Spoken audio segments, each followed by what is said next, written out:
चलो आ जाओ, अब ये देख लेते हैं, किसको हम देख लेते हैं, C3 साइकिल को। ठीक है, स्टार्ट कहाँ से होता था? अच्छा, C3 साइकिल चलती किन में है? लोअर प्लांट्स में, सब में C3 साइकिल सब में चलती है। Lower plants, higher plants, cyanobacteria, क्या बोलते हैं, non oxygenic photosynthetic organism, oxygenic photosynthetic organism, सब में, सभी में C3 साइकिल चलती है। सब में के लिए C3 साइकिल क्या है? यूनिवर्सल है। कुछ थोड़ी पूंछ आगे जुड़ेगी, थोड़ी पूंछ पीछे जुड़ेगी तो बदल जाएगा फॉर्मेट, मगर सब में होगी C3 साइकिल जरूर।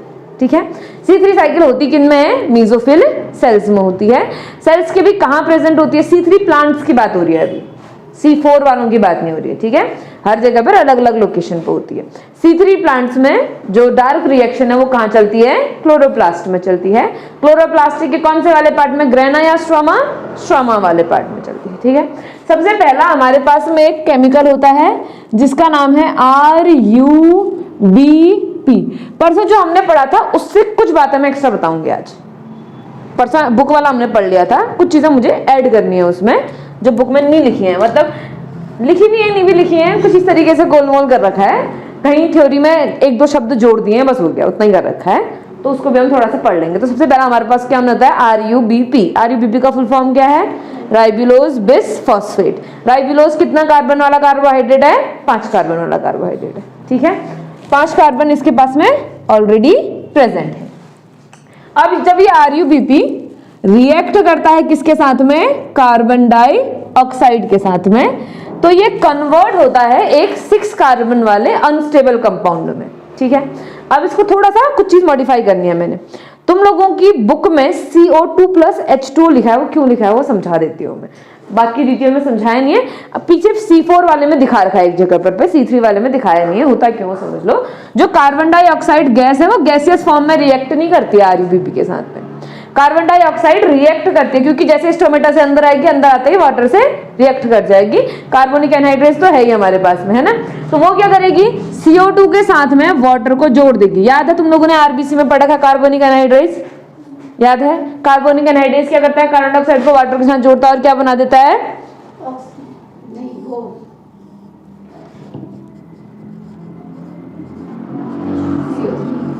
H2CO3। फिर ये अपने आयंस में टूटता है, H पॉजिटिव और HCO3 नेगेटिव। यही कार्बोनिक एनहाइड्रेट जिसको वापस भी गाय में कन्वर्ट करता है, इसमें रिवर्सिबल रिएक्शन होती है ना। तो सेम टू सेम एंजाइम यहाँ पर भी है।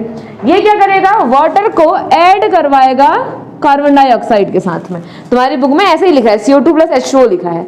ये दोनों पहले मिक्स होकर इस कंपाउंड के फॉर्म में आएंगे। ये कंपाउंड उसके साथ रिएक्ट करने के लिए खटक से CO2 छोड़ेगा और उसमें जुड़ जाएगा। तो वाटर आया और गया, आया गया, तो यूटिलाइज नहीं हो रहा, वाटर यूज हो रहा है, H2CO3 बना रहा है, फिर तुरंत टूट करके CO2 अलग कर दे रहा है, वाटर अलग जा रहा है, ताकि वो अंदर डिसॉल्व फॉर्म में रिएक्शन करवाने के लिए आ सके।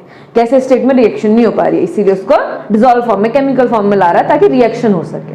ठीक है, इसलिए CO2 + H2O लिखा है, मगर ये वाटर यहाँ यूटिलाइज नहीं हो रहा है, वाटर यूज हो रहा है और फिर वापस आ जा रहा है। यहाँ पर हमारे पास में क्या बन जाएगा? एक 6 मेंबर वाला एसिड बन जाएगा, इसको हम कीटो एसिड लिख देते हैं। क्या लिख देते हैं? Keto acid. 5 कार्बन ऑलरेडी है, एक कार्बन और जुड़ेगा तो इसके पास कितने कार्बन हो जाएंगे? 6 कार्बन। मगर ये क्या है? अनस्टेबल। क्या है?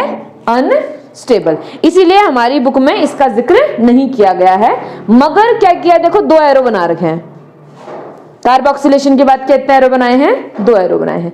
वैसे अगर तुमको मैं बता दूं तो ये जो रिएक्शन है जितनी सिंपल दिख रही है इतनी सिंपल नहीं होती है, खतरनाक रिएक्शन होती है केल्विन साइकिल की, खिचड़ी होती है, मतलब ये समझ लो। इतने बीच में कंपाउंड आते हैं, इतने कंपाउंड आते हैं बीच में, तुम्हें तो 4 भी याद नहीं करने हैं। मैंने खिचड़ी पढ़ी है, उससे भी भयंकर खिचड़ी है ये, तुमने पढ़ी है? पढ़ाई थी सर ने।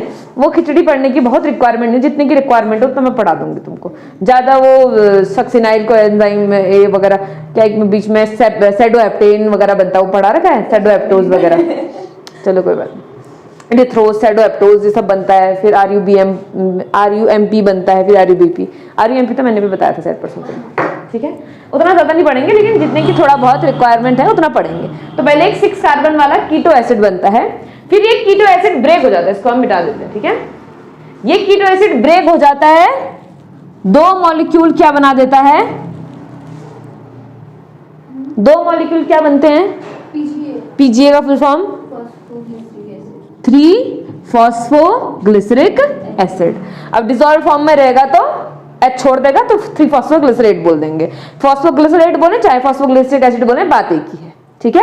बस एक में फर्क ये, फॉस्फोग्लिसरिक एसिड में ऐसा होगा C double bond O OH, और ग्लिसरेट वाले में ये H छोड़ के चला जाएगा, यहाँ पर O नेगेटिव आ जाएगा, बाकी सेम टू सेम होगा, ठीक है। स्ट्रक्चर क्या होगा, CH2O POO double bond O, यहाँ पर OH और H। स्ट्रक्चर तुम लोगों ने पढ़ा था। अब इसके बाद की जो रिएक्शन थी, इस रिएक्शन में हमने दो चीजें यूज करी थी। एक हमने यूज करा था ATP, दूसरा हमने यूज किया था NADPH। इस रिएक्शन को मैं दो हिस्सों में बांट रही हूं, ठीक है। अब हम एक बार में एक ही का काम करेंगे। सबसे पहले हम काम लेंगे ATP का। किसका काम लेंगे, ATP का। ATP में से हम क्या करेंगे, ATP मतलब एडिनोसिन 3 फॉस्फेट है ना, इसमें से एक फॉस्फेट निकाल देंगे, फॉस्फेट मतलब PO4, ठीक है। एक फॉस्फेट निकाल देंगे और इस पे जोड़ देंगे। इस पे जोड़ेंगे कहां पर, यहां पर, ठीक। और हमारे पास में बन जाएंगे दो मॉलिक्यूल 1,3-बिस फॉस्फोग्लिसरिक एसिड, ये फॉस्फोग्लिसरेट बोल देते हैं,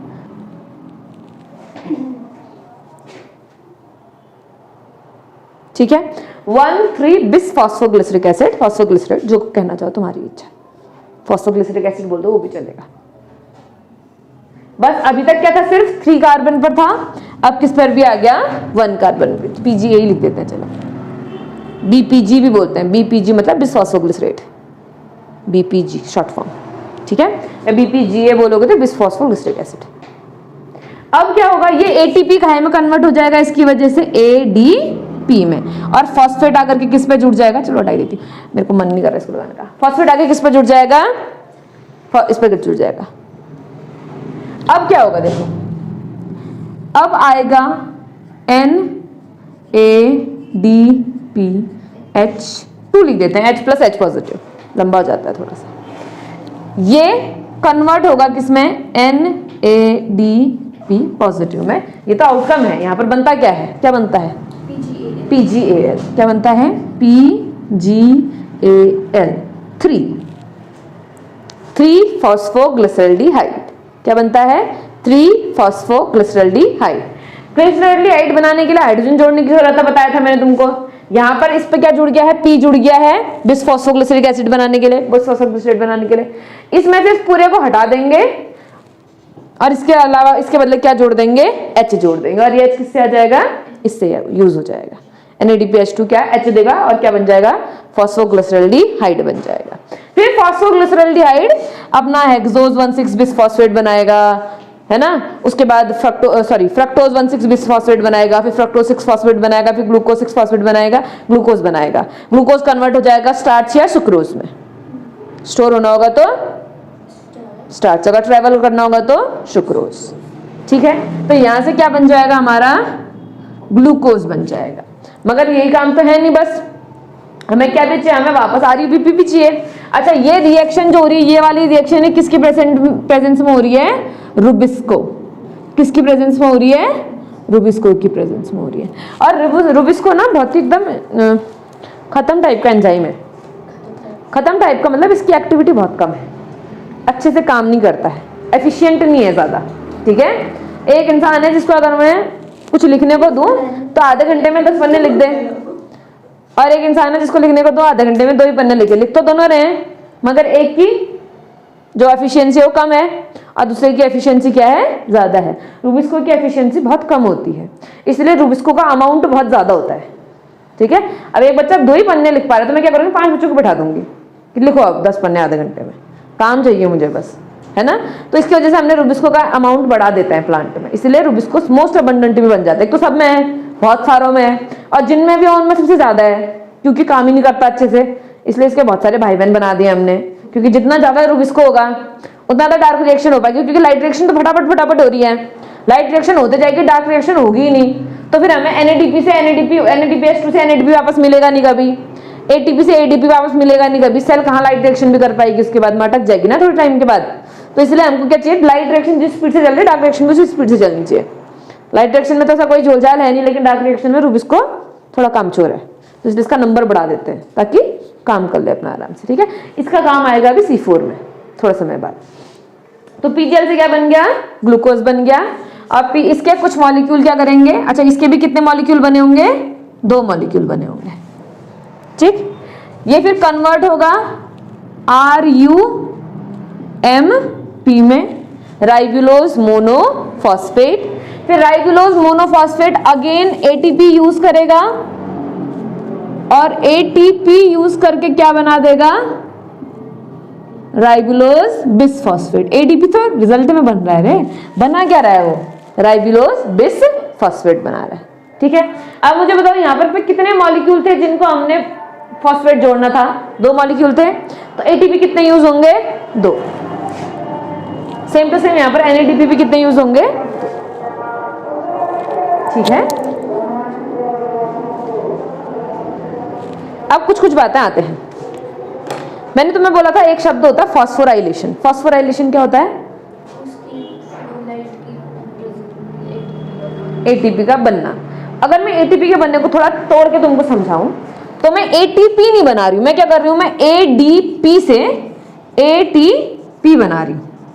ATP नहीं बना रही हूं, ADP से ATP बना रही हूं। कैसे बना रही हूं, एक फॉस्फेट को जोड़ करके, यानी कि फॉस्फेट के ऐड होने को बोलते हैं फॉस्फोराइलेशन। ठीक है, फोटोफॉस्फोराइलेशन मतलब लाइट की प्रेजेंस में फॉस्फेट का जुड़ना, और वो किसके साथ होता है, ADP के साथ, और ATP बना देता है। इसलिए हम कॉमनली कह देते हैं कि फोटोफॉस्फोराइलेशन मतलब ATP का बनना। मगर एक्चुअल में कहीं पर काइनेज या काइनेसिस वर्ड होगा तो उसका मतलब भी है फॉस्फेट का जुड़ना, काइनेज। जैसे मैंने सुबह बताया था CD की साइक्लिन डिपेंडेंट काइनेज, उसका काम भी फॉस्फेट को जोड़ना होता है। ठीक है, तो काइनेज या फॉस्फोराइलेशन का मतलब क्या है, फॉस्फेट को ऐड करना। तो क्या यहाँ पर भी इसमें एक फॉस्फेट ऐड नहीं हुआ, हुआ ना, तो इसलिए क्या मैं इस वाले स्टेप को फॉस्फोराइलेशन नहीं बोल सकती हूं, बोल सकती हूं। ठीक है, यहां पर कार्बन डाइऑक्साइड ऐड हो रहा है तो इसको हमने क्या नाम दिया था, कार्बोक्सिलेशन। क्या नाम दिया था, कार्बोक्सिलेशन। हाइड्रोजन ऐड हो रहा है तो क्या नाम दिया था, रिडक्शन। और दोबारा से RUBP बन रहा है तो क्या नाम दिया था, रीजनरेशन। यानी कि बुक में लिखे हैं 3 स्टेप, लेकिन हम एक फॉस्फोराइलेशन को भी बीच में ला सकते हैं। फॉस्फोराइलेशन को हम बीच में क्यों ला सकते हैं, क्योंकि रिटर्न वाले में लिख दिया इसने, रिटर्न वाले में फॉस्फोराइलेशन होता है लिख रखा है, तो इसलिए हम फॉस्फोराइलेशन भी एक स्टेप बना सकते हैं। हालांकि ड्राइंग में हमको भले क्या दिया हो, भले हमको क्या दिया हो ड्राइंग में 3 स्टेप दिए। ठीक है, अब यहाँ पर मैं देखो जो हमारे पास में सारे के सारे स्टेप हैं, अकॉर्डिंग टू बुक में 1 2 3 लिख देती हूँ। बुक ने इसको बोला है 1, इसको बोला है 2 और इसको क्या बोला है, 3 बोला है। अब ये तो हो गया 1 कार्बन डाइऑक्साइड के साथ की कहानी। अगर 6 के साथ होगा तो ये साइकिल कितने बार रिपीट होगी, 6 के बार। तो सब कुछ मल्टीप्लाई क्या हो जाएगा, 6 multiply 6 multiply 6, ATP multiply 6, ADP multiply 6। इसके आगे 2 भी होना चाहिए, इसके आगे भी 2 होना चाहिए। ये सब कुछ भी मल्टीप्लाई 6, इसका अमाउंट भी मल्टीप्लाई 6, यानी कि यहाँ पर PgAl कितने बने हैं, 12 में से 2 जाएंगे क्या बनाने के लिए, ग्लूकोज। ठीक है, और बाकी 10 जाएंगे क्या बनाने के लिए, RUMP। होता क्या है, 3 का यूज करके 5 इसका यूज करके हम 5 PgAl का यूज करते हैं, तब जाकर के 3 मॉलिक्यूल RUMP के बनते हैं। हमें 6 बनाने तो हम 10 मॉलिक्यूल का यूज करते हैं, तो उससे 6 मॉलिक्यूल RUMP के बन जाते हैं हमारे पास। ठीक है, याद रहेगा, समझ में भी आ जाएगा, पक्का। ठीक है, अब इसको क्या करोगे, बनाओगे फिर और क्या करोगे, हैं, हाँ हेडिंग डाल लो। बस एक काम कर लेना, ये जो कार्बोक्सिलेशन वगैरह है ये बीच में लिख लेना, जैसे परसों लिखा था ना, लाइन के बीच में।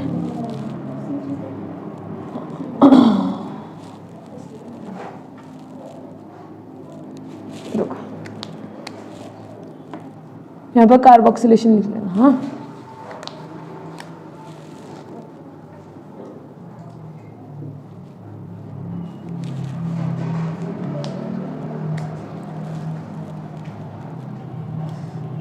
यहाँ पर थोड़ा जगह दे करके रिडक्शन लिख लेना, तिरछा करके लिखना।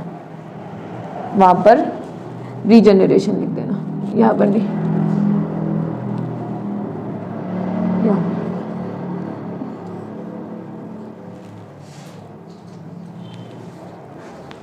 कर लो। चलो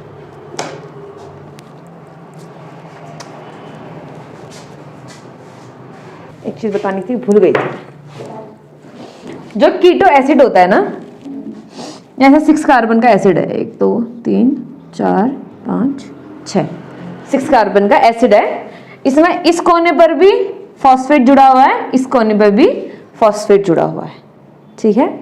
अब ये कीटो एसिड को हमने ब्रेक करना है, ब्रेक करना है 2 फॉस्फोग्लिसरिक एसिड में। तो जब हम इसको ब्रेक करेंगे तो हम वाटर का यूज करके इसको ब्रेक करते हैं, समझ पा रहे हो।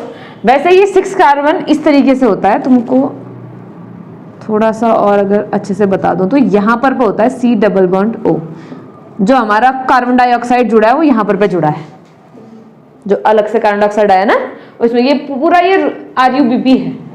RUBP में ऐसे करके क्या जुड़ रखा है, कार्बन डाइऑक्साइड। उल्टे साइड बना देती हूँ, यहाँ बना देती हूँ CO2, कार्बन डाइऑक्साइड इसका सेकंड पोजीशन पे जुड़ा हुआ है। तो होता क्या है, यहाँ पर से ये ब्रेक करता है, ब्रेक करता है और ऊपर वाले को ये 1 2 3 कार्बन वाला कंपाउंड बना देता है, नीचे वाले में भी 3 कार्बन वाला कंपाउंड बना देता है। यहाँ पर हो जाएगा ऐसा डबल बॉन्ड OH, यहाँ साइड भी है डबल बॉन्ड, इस वाले में डबल बॉन्ड O होता है और यहाँ पर क्या जोड़ देगा, एक जगह H और एक जगह OH जोड़ देगा, और फिर यहाँ पर से ये 2 कंपाउंड किसके बन जाएंगे, PGAN के, फॉस्फोग्लिसरिक एसिड के। तो ब्रेक डाउन जब होगा तो किसकी वजह से होगा, H2O वाटर मॉलिक्यूल की मदद से होगा। तो 6 बार ब्रेक डाउन होगा तो कितने वाटर मॉलिक्यूल यूज होंगे, 6 वाटर मॉलिक्यूल यूज होंगे। रिजल्ट में कितने वाटर मॉलिक्यूल बनते हैं, 12 वाटर मॉलिक्यूल। 6 कम हो जाएंगे तो बचेंगे कितने, 6 ही बचेंगे। अच्छा सॉरी समझ गई। ठीक है, तो यहाँ पर वाटर मॉलिक्यूल को यूज करके इसको ब्रेक करेंगे, फिर बाद में हमें वाटर मॉलिक्यूल वापस मिल जाएंगे। काट पुट करेंगे तो लास्ट में एंड रिजल्ट में हमें 6 मिलेगा। ठीक है, समझा दिया है, चलो आगे बढ़ते हैं।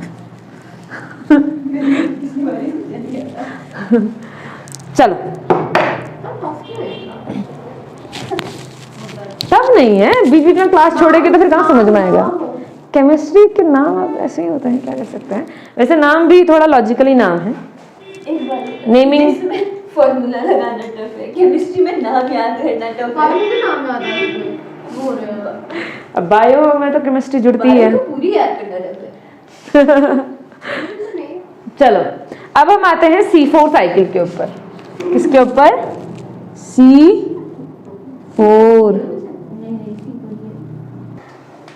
C4 cycle. इसके बहुत सारे नाम हैं मगर इसका एक ही नाम लिखो तुम, H-Slack पाथवे।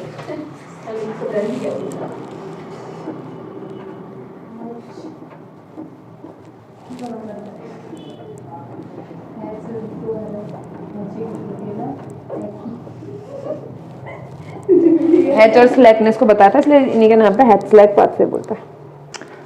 अच्छा, एक इंसान था जिसने C14 वाली रिसर्च करी थी थोड़े टाइम पहले, पढ़ाई थी, जिसने ये बताया था कि डार्क रिएक्शन में जो कार्बन होता है वही कार्बोहाइड्रेट का सोर्स।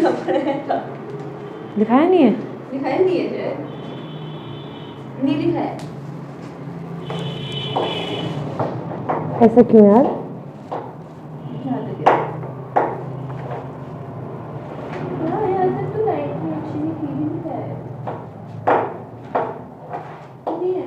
ये नहीं दिखाया होगा कि किसने दिया था करके। डार्क रिएक्शन में नहीं तो दिखाया आपने, डार्क रिएक्शन में कुछ भी नहीं लिखाया ना अभी। ठीक है ठीक है, किया किसने था बता, पढ़ाया तो था। हाँ, किसने किया था, पता नहीं। एक बहुत अच्छा इंसान था जिसके नाम पर पूरी साइकिल का नाम है, मेल्विन केल्विन ने स्टडी करके बताया था कि जो कार्बन डाइऑक्साइड का कार्बन होता है वो ग्लूकोज बनाने में मदद किया जाता है, उसी से ग्लूकोज बनता है करके। ठीक है, तो एक बार कभी एक क्वेश्चन पूछ लिया था, एम्स में आया था कि अगर मैं कार्बन डाइऑक्साइड लूं, उसका जो कार्बन हो वो रेडियो एक्टिव हो।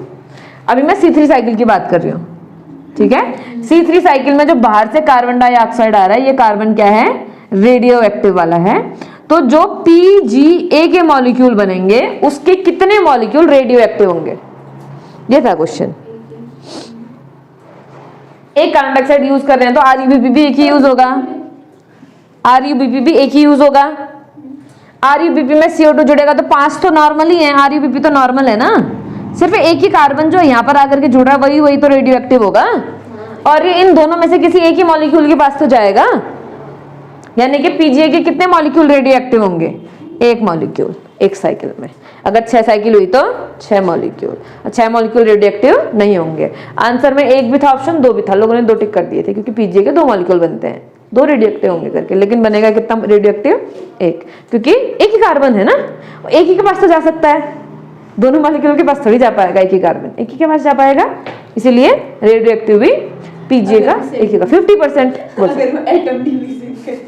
फिर कार्बन कैसे रहेगा फिर वो, ये पता मुझे। एटॉमिक नंबर 3 किसका होता है? हाँ लिथियम, तो लिथियम नहीं बन जाएगा कार्बन अगर 2 में टूटेगा तो? एटॉमिक डिवीजन करेंगे ये, मियोसिस नहीं करवाएंगे, माइटोसिस करवाएंगे वो। चलो ठीक है, ये सब कुछ बाद में। अभी हम क्या पढ़ रहे हैं? हैड्सलैक पाथवे। मैंने तुम लोग को मोनोकॉट की लीफ का एनाटॉमी पढ़ाया है, भूल गए होंगे लेकिन। मोनोकॉट की लीफ, हाँ, epidermis, upper epidermis, lower epidermis, बीच में वस्कुलर बंडल। वस्कुलर बंडल के चारों तरफ सेल्स प्रेजेंट होती हैं बड़ी बड़ी। इन सेल्स को हम क्या बोलते हैं? फूल जैसा भले बना रही हूं मैं, लेकिन नहीं, मीजोफिल तो किनारे और हैं, ये थोड़ी हार्ड होती हैं, बड़ी होती हैं। Bundle sheath, bundle, vascular bundle को कवर करके बैठी है तो बंडल शीथ होंगी ना, क्या बोलते हैं इनको? Bundle sheath. इसके चारों तरफ ग्रीन ग्रीन कलर की हमारी सेल्स हैं, ये भी ग्रीन ग्रीन ही होती हैं। हाँ, इसके चारों तरफ और भी ढेर सारी ऐसी सेल्स हैं जिनको हम क्या बोलेंगे? Mesophyll cells.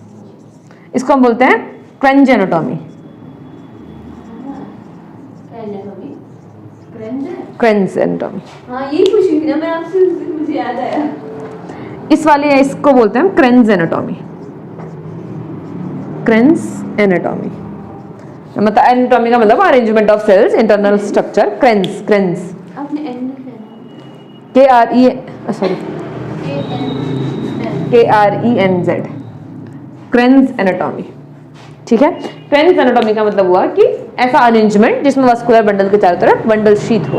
वृत्त को दिखाता है, क्रेंज का मतलब होता है वृत्त। ठीक है, तो ये दिखा रहा है कि अरेंजमेंट ऐसे हो रहा है कि एक वस्कुलर बंडल है, उसके चारों तरफ कौन अरेंज हो रखा है? बंडल शीथ की सेल्स अरेंज हुई हैं, और फिर उसके चारों तरफ कौन है? मीजोफिल की सेल्स हैं।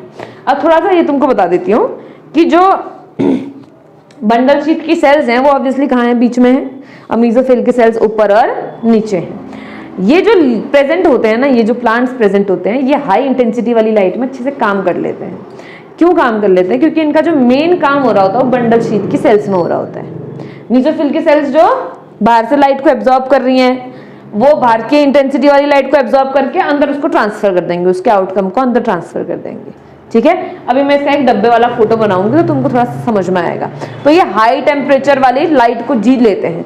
तो तुमने देखा होगा जहां बड़े बड़े पेड़ नहीं उग पा रहे हैं, छोटी छोटी घासें उग जाती हैं, क्योंकि वो उस एटमॉस्फेयर में अडप्ट कर लेते हैं। वाटर को बहुत कम इवेपोरेट करते हैं मोनोकॉट प्लांट्स, डाइकॉट प्लांट्स की कंपैरिजन में बहुत कम वाटर इवेपोरेट करते हैं। तो ये हार्श कंडीशन में रहने के लिए इन्होंने बोला अगर मेरी एनाटॉमी अलग है, अगर मैं ज्यादा हार्श कंडीशन में जीना चाहता तो फिर मैं C3 साइकिल से काम नहीं कर पाऊंगा, फिर मुझे किसका काम करना पड़ेगा? C4 साइकिल का काम करना पड़ेगा। क्यों काम करना पड़ेगा? क्योंकि अभी हमने पढ़ा था रुबिस्को कामचोर वाला एंजाइम है। कामचोर वाला एंजाइम होने के साथ साथ थोड़ा दिमाग खराब भी है उसका। क्यों? क्योंकि वो कार्बोक्सिलेज भी है और ऑक्सीजनेज भी है, यानी कि कार्बन डाइऑक्साइड को भी जोड़ सकता है अपने साथ में, ऑक्सीजन को भी जोड़ सकता है अपने साथ में। अब अगर उसको कार्बन डाइऑक्साइड ज्यादा मिलेगा तो कार्बन डाइऑक्साइड को जोड़ेगा, अरे ऑक्सीजन ज्यादा मिलेगा तो ऑक्सीजन को जोड़ेगा, अगर दोनों बराबर मिलेंगे फिर कार्बन डाइऑक्साइड को जोड़ेगा। थोड़ा कार्बन डाइऑक्साइड की तरफ को झुका हुआ है, मगर अगर ऑक्सीजन ज्यादा होगा तो ऑक्सीजन को जोड़ लेगा।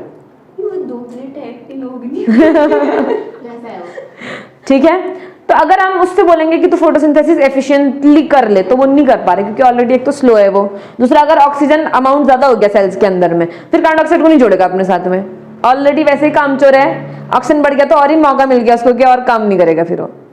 फिर वो कार्बोक्सिलेशन नहीं करवा पाएगा। तो उन्होंने कहा कि ये एफिशिएंट नहीं हो रहा है, काम चल रहा है मगर मजा नहीं आ रहा है, क्योंकि एफिशिएंसी घट रही है प्लांट की। एफिशिएंसी घटेगी तो प्लांट क्या करेगा, इवॉल्व करेगा अपने आप को मोर एफिशिएंट बनाने के लिए। तो उसने कहा मैं और एफिशिएंट बनूंगा और अब मैं कुछ नई प्रोसेसेस को स्टार्ट करूंगा, और वो प्रोसेसेस किसके अंदर आएंगी, C4 साइकिल के अंदर। ये एनाटॉमी समझ में आ गई, कैसे अरेंजमेंट होता है बंडल शीट और मेसोफिल। डिटेल में नहीं पढ़ा रही हूँ क्योंकि ये पढ़ चुके हैं एनाटॉमी के अंदर में, बहुत ज्यादा पढ़ाने की इसको जरूरत है कि नहीं, ठीक है। डायरेक्टली C4 के ऊपर चलते हैं। ये शब्द था क्रेन्स एनाटॉमी, तो मैंने कहा थोड़ा थोड़ा तुमको दिखा दिया जाए, बाकी इसमें कुछ है नहीं है ज्यादा चीजें नहीं, ठीक है। सीधे हम क्या करते हैं, एक सेल बनाते हैं।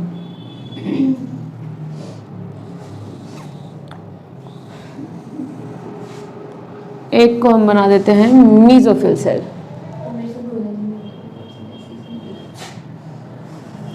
है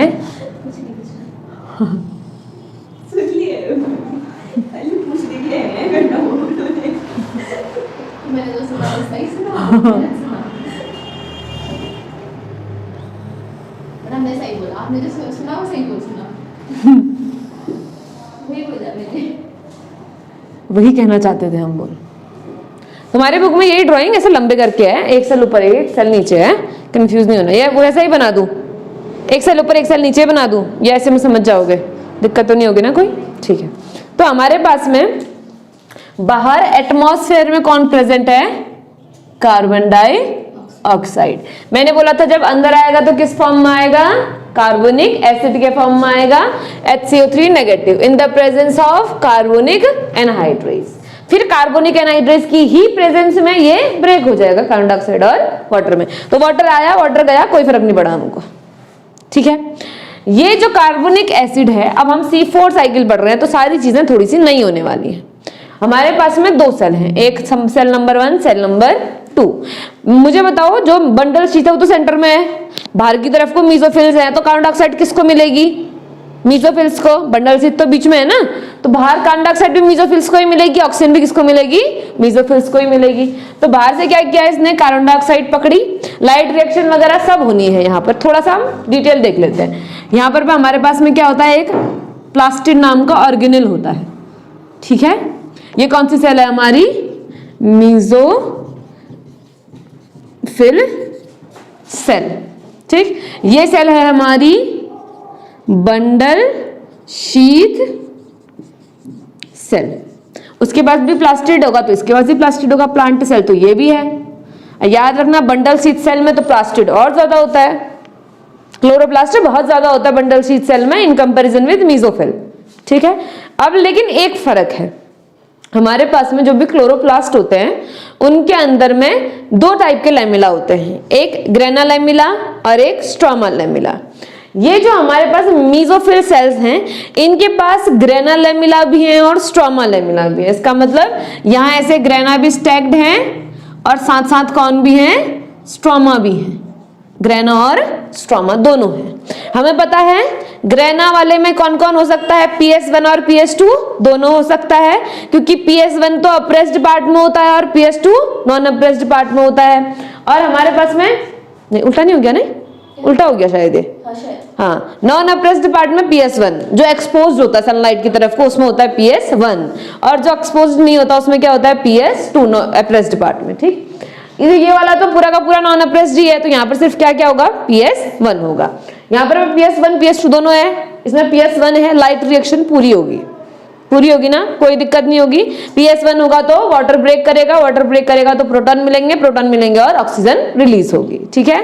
और साथ ही साथ ATP बनेगी, NADPH2 भी बनेगा। पूरा रिएक्शन होगा, लाइट रिएक्शन जो भी हमने पढ़ा है पूरा का पूरा, साइक्लिक नॉन साइक्लिक दोनों, ठीक है। नॉन साइक्लिक वाला इनमें, साइक्लिक वाला इसमें, चलेगा इतनी बात। मगर जो हमारे बंडल शीट सेल होती हैं इनके पास खाली स्ट्रोमा लैमिला होते हैं, ग्रेना होते ही नहीं है, खाली स्ट्रोमा लैमिला। क्लोरोप्लास्ट तो बहुत सारे हैं मगर उनके अंदर लैमिला खाली कौन है, स्ट्रोमा लैमिला। सिर्फ स्ट्रोमा लैमिला मतलब ओनली PS1 मतलब वाटर का ब्रेकिंग नहीं होगा, वाटर का ब्रेकिंग नहीं होगा मतलब ऑक्सीजन कभी निकलेगा ही नहीं। समझ में आ गया। अब सुनो, दो एंजाइम हमने यहाँ पर पढ़ने हैं। एक एंजाइम है रुबिस्को जो हम जानते हैं सब में होता है, दूसरा एंजाइम है पेप्केज, ठीक है। एक एंजाइम है रुबिस्को और दूसरा एंजाइम कौन है? पेप्केज। पेप्केज एंजाइम पीईपी को कार्बोक्सिलेशन करेगा, पीईपी का, तो पेप्केज एंजाइम है वो, ठीक है। फॉस्फोइनोल पाइरुवेट कार्बोक्सिलेज, ठीक है। यहां पर क्या है, ऑक्सीजन रिलीज हो रहा है, पेप्केज भी है, लेकिन पेप्केज को फर्क ही नहीं पड़ता, ऑक्सीजन हो चाहे ना हो। पेप्केज बोल रहा हो ऑक्सीजन तो भी मेरे को कार्बन डाइऑक्साइड से जुड़ना है, क्योंकि ये क्या है, ये ऑक्सीजनेज और कार्बोक्सिलेज दोनों है। सी से कार्बोक्सिलेज, ओ से ऑक्सीजनेज। जो ज्यादा होगा उससे जाकर के जुड़ेगा, उसके साथ में रिएक्शन करवाएगा, लेकिन इसके साथ तो ऐसा कुछ है ही नहीं है, तो सिर्फ कार्बोक्सिलेज है। तो चाहे ऑक्सीजन हो चाहे ना हो, ये हमेशा किसके साथ जोड़ेगा? कार्बन डाइऑक्साइड के साथ जोड़ेगा। तो ये क्या करेगा? पीईपी को जोड़ देगा कार्बन डाइऑक्साइड के साथ में और फर्दर कंपाउंड बना देगा। सबसे पहले ऑक्सैलो एसिटिक एसिड बनता है, फिर फर्दर बनते रहता है, ठीक है। इतना ठीक है। यहां पर ऑक्सीजन यहां रिलीज हो रही है। क्या यहां ऑक्सीजन रिलीज हो रही है? ऑक्सीजन रिलीज हो रही है यहाँ। वाटर ब्रेक नहीं करा तो ऑक्सीजन कहाँ रिलीज होगी? जितनी थोड़ी बहुत ऑक्सीजन आएगी इसके पास में, वो इसके फंक्शनिंग को चलाने के लिए आएगी। वो इतनी ज्यादा तो नहीं होगी कि कार्बन डाइऑक्साइड से ज्यादा हो जाए, है ना। तो यहाँ मतलब रुबिस्को को कार्बन डाइऑक्साइड के अलावा ऑक्सीजन कभी मिल ही नहीं पाएगी रिएक्शन करने के लिए, तो रुबिस्को की एफिशिएंसी अपने आप बढ़ जाएगी, है ना। एक आदमी था, एक दोस्त मिला उसके यहाँ चल जाता, दूसरा दोस्त मिला उसके यहाँ चल जाता था, ठीक है। अगर मान लो ऑक्सीजन के साथ चले गया तो कार्बन डाइऑक्साइड जो काम करवाना चाहता है वो तो रुक जाएगा ना। ऑक्सीजन के साथ जाकर के भी ग्लूकोज बना लेगा ये, मगर फिर थोड़ा सा दिक्कत देगा, एटीपी ज्यादा खर्च होगा, भी पढ़ेंगे थोड़ी देर में हम, ठीक है। मगर यहाँ पर हम क्या कर रहे हैं, यहाँ पर हम क्या बोल रहे हैं कि एक काम करो, ऑक्सीजन का झंझट ही खत्म, ऑक्सीजन को हम रहने ही नहीं देंगे। तो हमने रुबिस्को वाली जो साइकिल करानी, रुबिस्को वाली साइकिल मतलब C3 साइकिल। C3 साइकिल हम कराएंगे कहाँ? क्लोरोप्लास्ट के अंदर, जहां ऑक्सीजन मिलेगा ही नहीं इसको कभी। रुबिस्को होता कहाँ है? क्लोरोप्लास्ट में होता है, ठीक है। यहां ऑक्सीजन इसको कभी मिलेगा ही नहीं। ऑक्सीजन मिलेगा ही नहीं तो कहां से जुड़ेगा ऑक्सीजन के साथ में? हमेशा कार्बन डाइऑक्साइड ही मिलेगा और हमेशा कार्बन डाइऑक्साइड हट ही जुड़ेगा और हमेशा C3 साइकिल होगी, बड़ा मजे से होगी, कोई दिक्कत हमें होने वाली नहीं है, ठीक है। इसलिए C4 plants are more advanced, क्योंकि उन्होंने रुबिस्को को बांध दिया कि तो ऑक्सीजन के साथ जाता था तो गड़बड़ करता था, इससे बड़े तो कार्बन के साथ ऑक्सीजन के साथ जाने नहीं देंगे तुझे, है ना। कितना अच्छा तरीका है, सब कुछ रोक दिया इन्होंने, जितनी भी दिक्कत हो रही थी वो सब रोक दी। चलेगा। अब थोड़ा सा पढ़ लेते हैं कि होता क्या है रिएक्शन के अंदर में। सबसे पहले हमारे पास में एक केमिकल होता है जिसको हम बोलते हैं पी, एक काम करते हैं यहां पर से बोलते हैं पीईपी। क्या नाम है इसका? Phosphoenol pyruvate. क्या नाम है? Phosphoenol pyruvate. फॉस्फोइनॉल पाइरुवेट इस कार्बन डाइऑक्साइड के, वाटर निकल जाएगा, ठीक है, कार्बन डाइऑक्साइड के मॉलिक्यूल के साथ मिल करके बन जाता है OAA।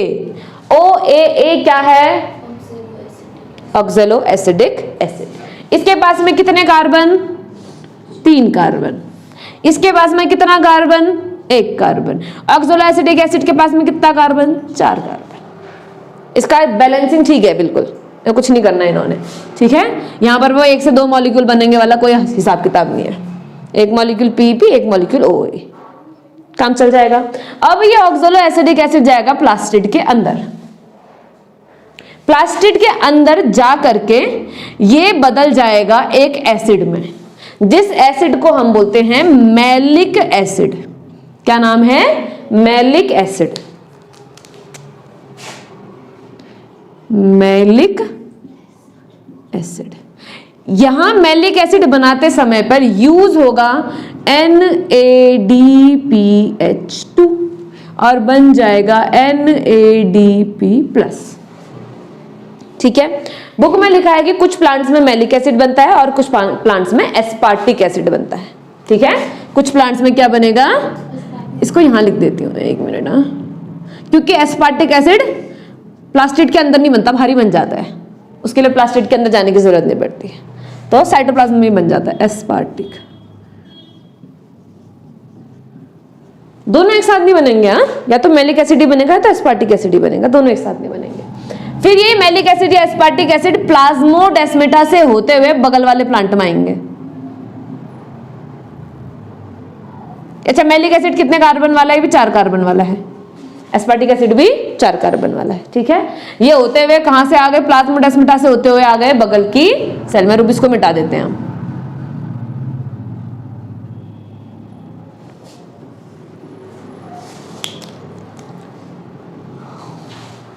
कहां पहुंच गई ये, बंडल शीथ सेल में। कौन पहुंच गया, मैलिक एसिड।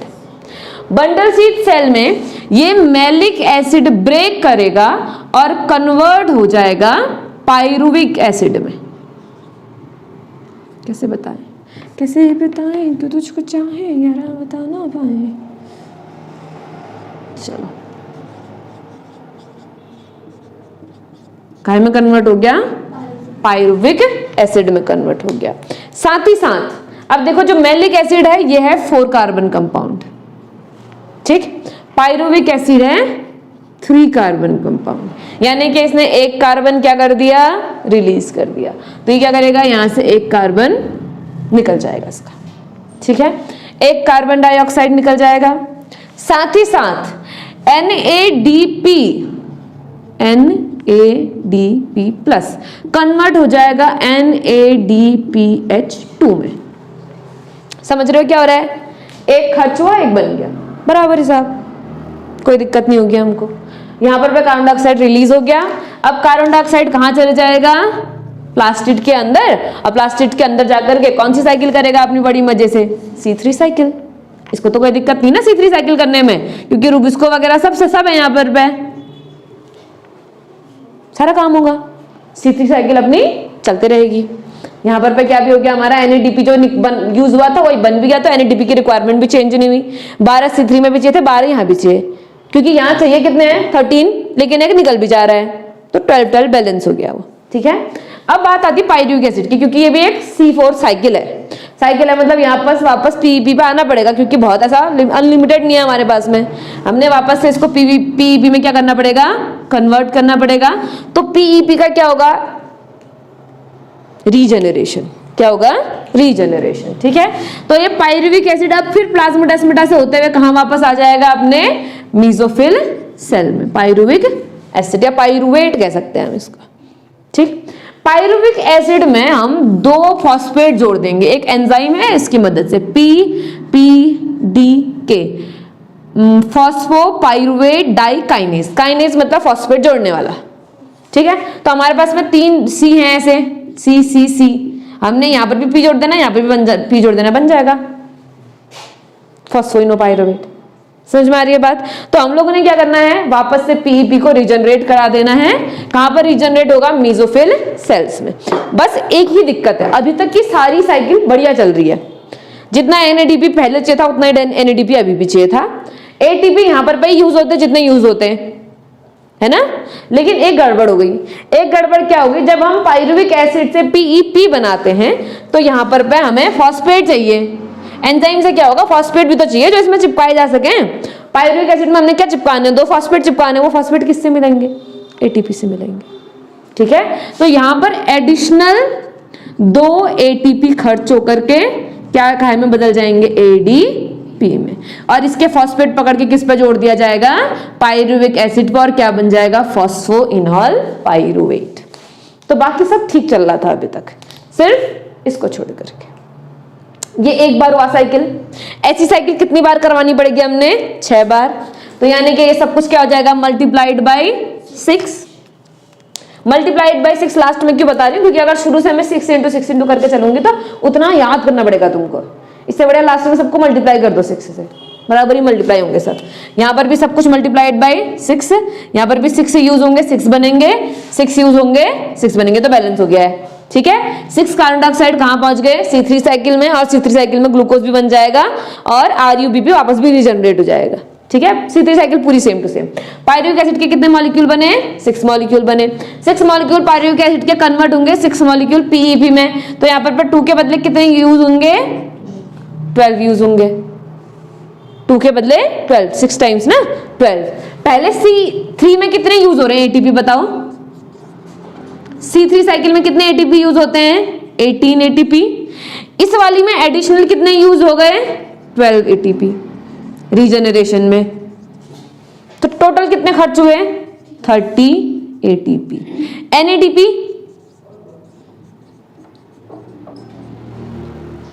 6 यूज हो लेते, 6 बन गए तो बैलेंस। NADP अभी भी कितने ही चाहिए, 12 ही चाहिए। तो यहां पर 12 AT के मॉलिक्यूल क्या होते हैं हमारे, ज्यादा खर्च होते हैं, मगर इसके थोड़े फायदे भी हैं, इसीलिए अडॉप्ट कर लिया प्लांट ने। बोला ATP अपने आप खर्च होता है, थोड़ा बहुत चलेगा, मगर मेरी एफिशिएंसी बढ़ गई है, क्योंकि अब रुबिस्को का झंझट नहीं है ना, कार्बन डाइऑक्साइड होगा तो कार्बन डाइऑक्साइड पकड़ेगा, ऑक्सीजन होगा तो ऑक्सीजन पकड़ेगा वाला। इन्होंने बोला पेप्केज लाऊंगा, सब पकड़ लेगा आराम से, कोई दिक्कत ही नहीं। यहां पर कौन सा एंजाइम काम कर रहा है, पेप्केज। ये है हमारी कौन सी साइकिल, C4 साइकिल, याद रहेगी। इसको हम क्या बोलेंगे, कार्बोक्सिलेशन। इसको हम क्या बोलेंगे, डीकार्बोक्सिलेशन। इसको हम क्या बोलेंगे, रीजनरेशन। यहां पर पे क्या क्या होगा, carboxylation, reduction, regeneration, carboxylation, reduction, regeneration. ठीक है, तो कार्बोक्सिलेशन कितने बार होता है, 2 बार। एक बार मीसोफिल सेल में, दूसरी बार बंडल शीथ के क्लोरोप्लास्ट। याद रहेगा, इस तरीके के क्वेश्चन आएंगे तो कर लोगे, उतार लो फिर इसको।